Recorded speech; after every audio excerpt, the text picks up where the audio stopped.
Line మీద పెట్టుకున్న తర్వాత పొజిషన్ ఉంటావు కదా, ఈ లైన్ ఇంపార్టెంట్ మెయిన్. తర్వాత బౌలర్ అక్కడ రన్నింగ్ స్టార్ట్ చేస్తాడు అనగా నువ్వు 2 times ట్యాప్ చేసుకుంటావు, ఇవి చూస్తావు రన్నింగ్ చేస్తూ ఉంటాడు. ఆడ రన్నింగ్ చేస్తా పరిగెత్తా వస్తాను అనగా నువ్వేం చేయాలా, ఈ పొజిషన్లోకి రావాలా. చూడు ఈ ఉండే హ్యాండ్ ఈ పొజిషన్లోకి వచ్చింది, ఇక్కడ ఈ దగ్గరికి వచ్చింది. అప్పుడు ఈ ఫింగర్ అనేది నీకు ఇక్కడ రైట్ హ్యాండ్ దగ్గర తగలాలి, ఈ పొజిషన్లో ఉండాలి.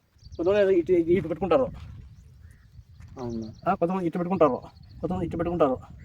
అది పొజిషనే కాదు, ఇక్కడ తీసుకొని ఈ పొజిషన్ ఇటు పెట్టుకోవాలా, ఈ పొజిషన్ ఎట్టుకోవాలా. ఈ హ్యాండ్ అనేది మన షోల్డర్ కంటే హైట్ పోకూడదు, ఇటంటే బయటికి పోకూడదు, ఇటు పోకూడదు. చూడు నువ్వు ఈ బ్యాట్ ఇటు పోయిందంటే ఈ హ్యాండ్ కూడా ఇక్కడ నుంచి దూరంగా పోయింది. పోయినా నువ్వు ఇది తెచ్చుకుంటే ఆటోమేటిక్గా మీ లైన్ మీదకే ఉంటుంది, వికెట్స్ మీదకే ఉంటుంది. ఈ హ్యాండ్ ఇటు పైకి ఎత్తుకుంటుంది, మళ్ళీ ఈ లెవెల్లో ఉండాలి, మన షోల్డర్ కంటే కొంచెం కిందనే ఉండాలి. నువ్వు షార్ట్ అయ్యేప్పుడు ఎంత హైట్ తెచ్చుకో. నేను స్టాండింగ్ నేను చెప్పేది ఏంటంటే బౌలర్ పరిగెచ్చేటప్పుడు నువ్వు ఉండే పొజిషన్, ఈ పొజిషన్ ఇక్కడ వచ్చి ఈ పొజిషన్కి ఇటు చూడాలా, హెడ్ చూడాలా. హెడ్ అనేది ఈ సైడ్ ఉండాలా, టైట్గా ఉండాలా. ఈ